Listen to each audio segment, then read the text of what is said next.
I received a lot of requests for the recipe how to make Polish pierogis from scratch. And so today I'm gonna sacrifice this beautiful weather and I'll make some pierogis before Christmas. So to start with our ingredients, I am using 3 pounds of potatoes. These are gold potatoes. I don't have a particular preference. This is what they had. I also use all-purpose flour. This is a 5-pound bag. We'll probably go through the whole bag. Also, you'll need farmer's cheese. This is 3 pounds farmer's cheese, 1 pound each. And I use Lifeway. This is the most close farmer's cheese in taste to the Polish one, so I like to use that. Some people use ricotta cheese, and it works as well. But if you can find farmer's cheese, that's probably better. Speaking of better, this is butter. You will probably use 1/3 of 8-ounce butter. You will need 2 large onions, and last but not least, bacon.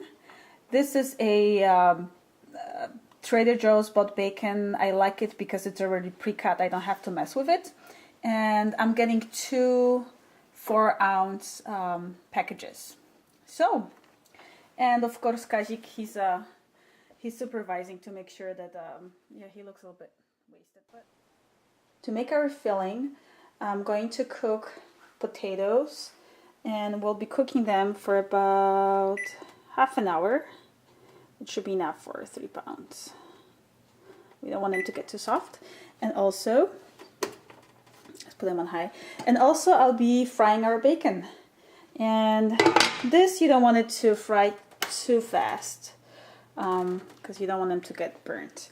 And while all of this is happening, I'm gonna take care of this little lady here. Okay, so my bacon is about ready. See how crispy it got, but it's not too crispy. So now what I'm doing is I'm gonna add the onion to it.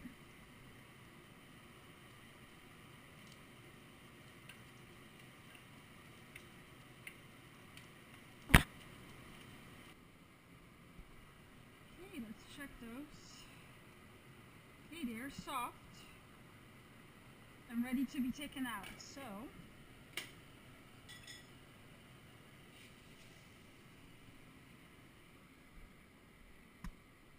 I'm going to take them out and strain them.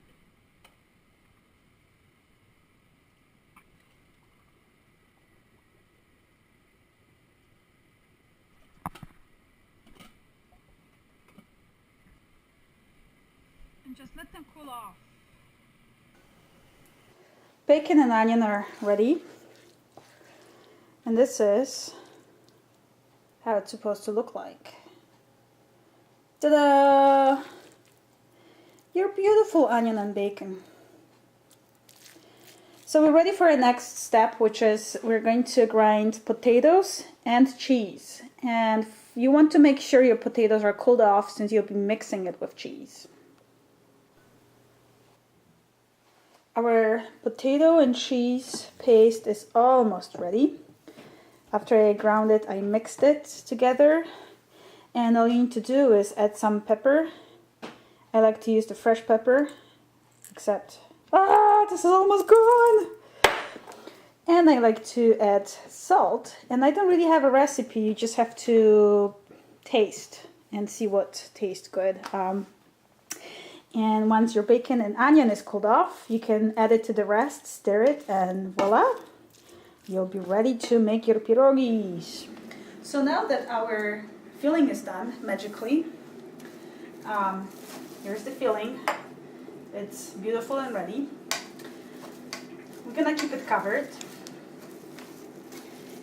And we're gonna get to the hardest part of making pierogis, is making a dough.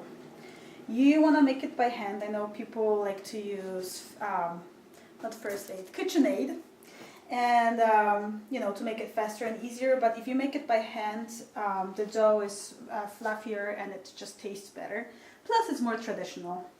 And you can say you put your blood and sweat into it. So I'm starting with 500. It's about 19 ounces. And altogether it's supposed to be 600, which is 21 ounces, but I'm keeping 100 grams on the side because we want to make sure that we don't have too much flour and not enough water. And so I'm making a little hole, and I'm gonna put 10 ounces, which is 300 milliliters of hot water. So I'm gonna measure, if I can measure, 300 milliliters.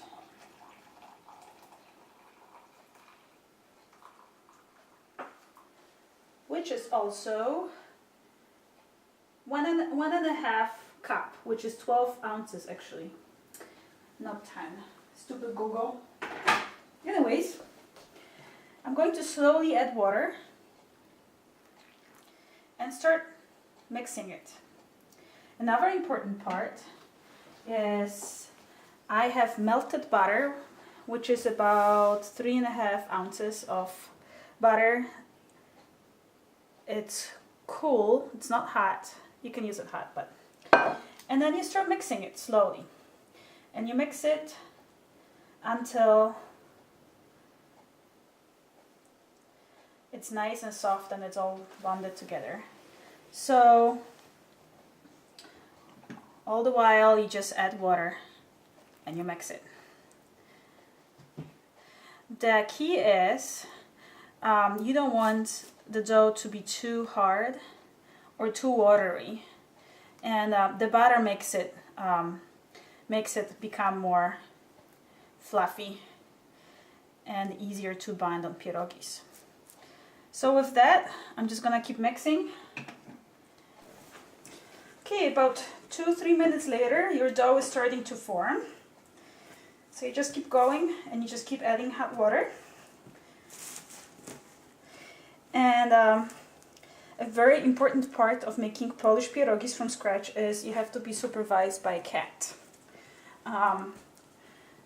He's acting like he's not paying attention right now, but I think he is. Maniusz.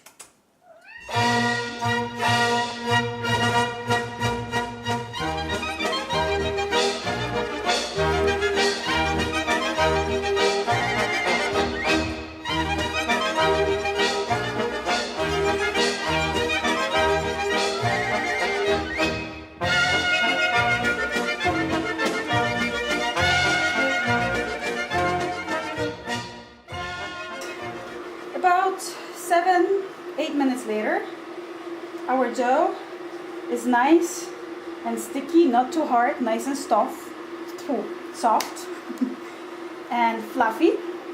So now what I'll do, I'll take a little piece out of it, a little bigger, put the rest underneath the bowl. You want to keep it covered so it doesn't get dry.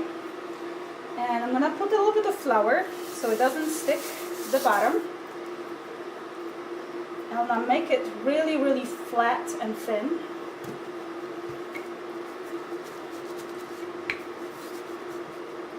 If it sticks,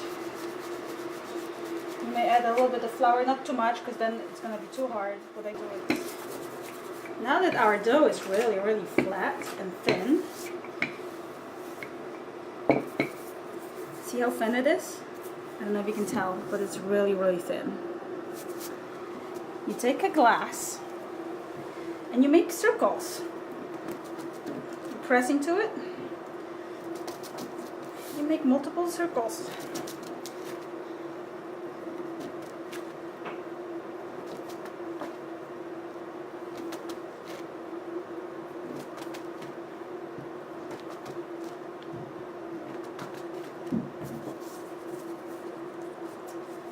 Take the remaining dough and I'll put it underneath the bowl again so it doesn't get dry. So now I'm gonna take the filling, and I don't know about you guys, but I like a lot of it, so I'm gonna take my little circle, kind of spread it out softly, and your dough is supposed to stretch. It's not supposed to tear. So if it tears, that means your dough is too dry. And I fold it in. I put my my filling in. I fold it in, and I bind it with my fingers, with pushing my left finger into the filling. And I close it up really tight. Make sure that this is tight, because then when you cook it, it may fall apart. What I like to do, I take a little bit of flour and I finish it off like this.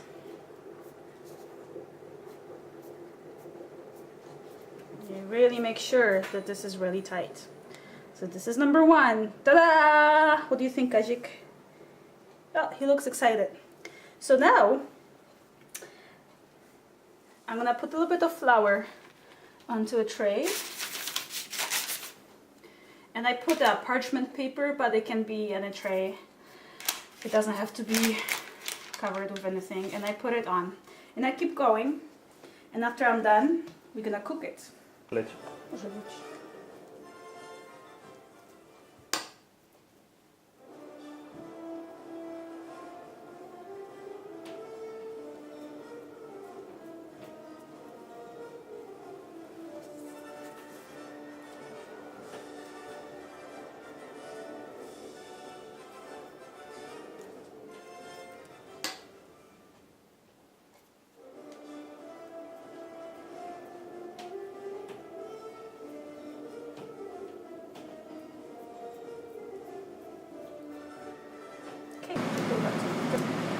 Okay, we have our first batch of pierogis made. Ta-da! And what I'm doing right now, we're gonna cook it in the boiling water. And while it was boiling, I added 1 spoon of salt and 1 spoon of butter. So now, very gently, we're putting pierogis one by one in. Make sure you don't splash hot water on you. I heard it's very painful.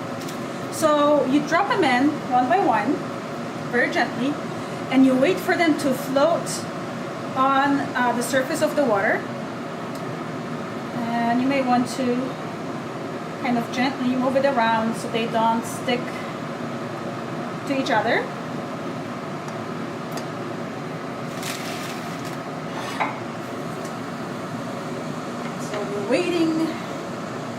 Waiting. Okay, you wait about a minute and a half, and as you can see, they start floating to the top. And once they do that, you take them out. Ooh, nice. One by one. You can get them. It's like fishing. And very important, this is very important, I have melted butter, and I'm just gonna sprinkle it a little bit on them so they don't stick to each other. Because if they stick, they will fall apart. So to fully enjoy our just freshly made Polish pierogis, we need to fry them. And they would not be polished if they were healthy. So I'm putting a little bit of butter on my pan, and the cooked pierogis I'm putting on a frying pan.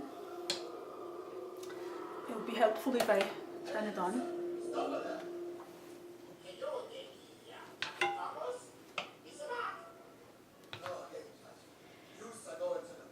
And I let them fry until they get crispy and brown.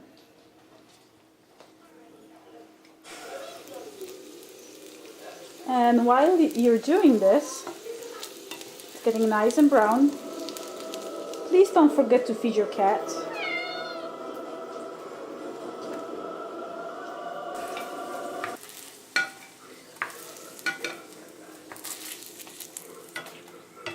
So my movie would not be my movie without a cheesy ending. So I have to say smacznego.